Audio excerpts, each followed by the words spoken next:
Halo pemirsa, apa kabar Anda? Hari ini selamat pagi, Anda menyaksikan Selamat Pagi Indonesia. Hari ini ada saya, Valencia Melvinzi.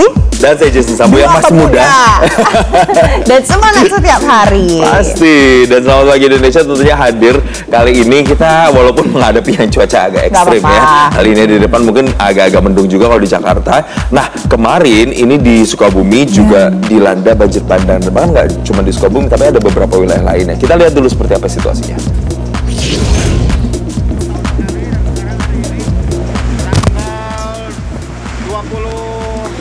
Pemirsa, ini adalah situasi bagaimana derasnya luapan air Sungai Cisolok di Sukabumi, Jawa Barat. Jadi karena hujan yang mengguyur wilayah Sukabumi dengan intensitas yang cukup lama, intensitasnya besar, hingga akhirnya sungai meluap di sana.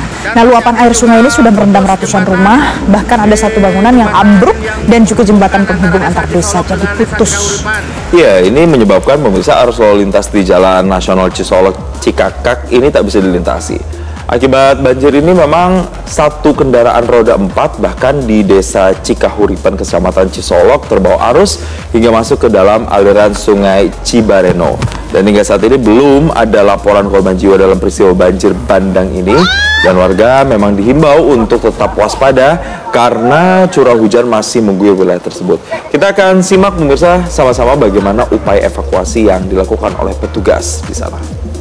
Samapta Polres Sukabumi bersama Kapolsek Cisolok dan personil Cisolok telah melaksanakan pengamanan atau membantu warga masyarakat yang terjadi bencana alam banjir di Desa Cisolok dan Desa Cikahuripan, dan juga ada tanah longsor di Desa Sukarame. Dan kami Samapta telah melaksanakan atau membantu warga menyeberangkan karena terjadi luapan air hujan menyeberang ke jalan sehingga warga masyarakat susah untuk melintasi jalan tersebut. Upaya kami untuk menyeberangkan dan mengatur alur lalu lintas yaitu di Kampung Cembakaratu, Desa Cikakak, Kecamatan. Dan memang kalau kita lihat pemirsa, cuaca belakangan ini karena sudah menjelang akhir tahun, memang curah hujannya sedikit lebih tinggi dibandingkan dengan bulan-bulan sebelumnya. Dan ini mungkin akan terjadi sampai dengan beberapa bulan ke depan, yang menyebabkan memang sejumlah daerah itu menjadi rawan berpotensi banjir. Nah, inilah yang harus waspada. Dan pemirsa, kalau tadi di Cisolok, di Sukabumi, ada juga di lokasi lain yang juga dilanda banjir. Banjir ini terjadi di wilayah jalur Pantura Sayung, Demak hingga kemarin. Pemirsa, kita lihat seperti apa kondisinya di sana.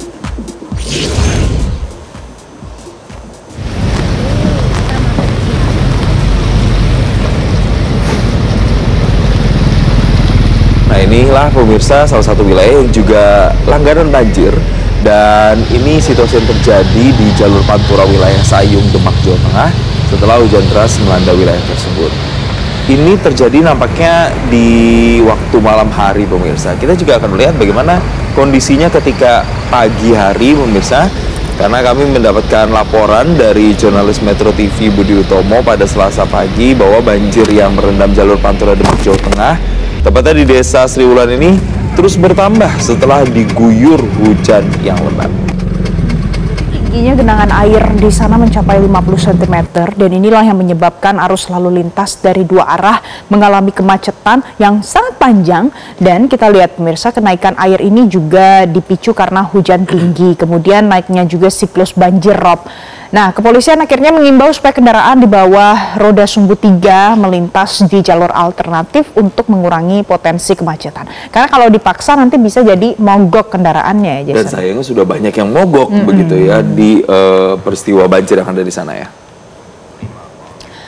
Selanjutnya pemirsa, yang tidak kalah hangat adalah Pengadilan Negeri Jakarta Selatan menolak seluruh permohonan pra-peradilan yang diajukan oleh 4 aktivis demo Agustus. Ya, di antaranya ini ada beberapa pemirsa. Yang pertama ada Del Pedro Marhaen, ada Karik Anhar, Muzaffar Salim, dan juga Syahdan Hussein.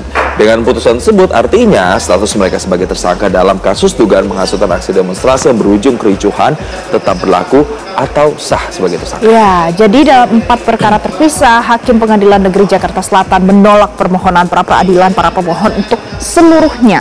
Jadi dalam putusan ini, hakim menyatakan penetapan tersangka oleh penyidik Polda Metro Jaya sudah sesuai dengan prosedur hukum, kemudian dilengkapi dengan 2 alat bukti yang sah dan sudah dilaksanakan sesuai dengan ketentuan dalam KUHP. Gitu. Dan kalau kita lihat melalui tim advokasi untuk demokrasi, para aktivis ini menggugat penetapan tersangka ke Pengadilan Negeri Jakarta Selatan dengan alasan tidak ada dasar hukum yang kuat serta proses penyidikan yang cacat prosedur.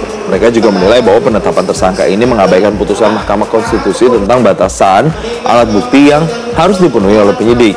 Tapi kalau kita lihat, memang dalam sidang putusan pada Senin sore kemarin, ini dihadiri oleh puluhan pendukung dan keluarga para aktivis. Dan saat hakim membacakan amar putusannya, memang kita terlihat suasana ruang sidang itu sempat tegang, pemirsa. Sebagian bahkan menyuarakan kekecewaannya terhadap putusan hakim. Dan dengan ditolaknya pra-peradilan ini, seperti saya katakan tadi, maka kuasa hukumnya akan mengkaji langkah hukum lanjutan karena sudah ditetapkan statusnya ini sah sebagai tersangka. Kita akan sama-sama lihat lagi, pemirsa, apa yang disampaikan oleh kuasa hukum dari Del Pedro Al-Ayubi Harahap berikut ini. Sebenarnya pelaku dari kerusuhan itu sendiri, begitu. Nah, soal pertimbangan hukumnya, majelis hakim hanya mempertimbangkan soal bagaimana penyidik memperoleh 2 alat bukti. Namun di dalam permohonan kami sudah jelas kami sampaikan bahwa Del Pedro tidak pernah diperiksa sebagai saksi atau calon tersangka sebagaimana yang sudah disebutkan dalam putusan Mahkamah Konstitusi nomor 21 tahun 2014. Selanjutnya pemirsa, kita akan bahas lagi, ini adalah soal lain. Karena sampai saat ini Polda Bali masih intens memeriksa apa penyebab kematian mahasiswa Universitas Udayana Bali Timothy Anugrah Saputra. Dan informasinya hari Senin kemarin Polda Bali sedang mendalami isi dari ponsel Timothy. Betul, apakah ada dugaan pembulian itu seperti yang selama ini beredar begitu ya spekulasinya.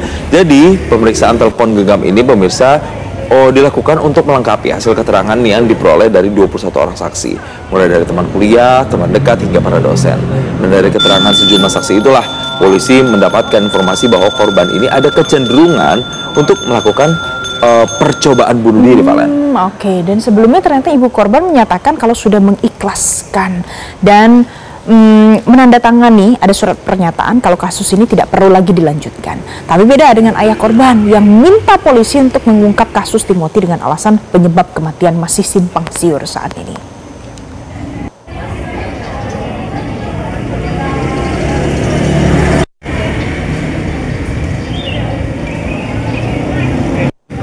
Itu tadi pemirsa beberapa hot topic pagi ini untuk Anda. Selanjutnya masih banyak informasi dalam Selamat Pagi Indonesia hari ini. Jelajahi cara baru mendapatkan informasi. Download Metro TV Extend sekarang.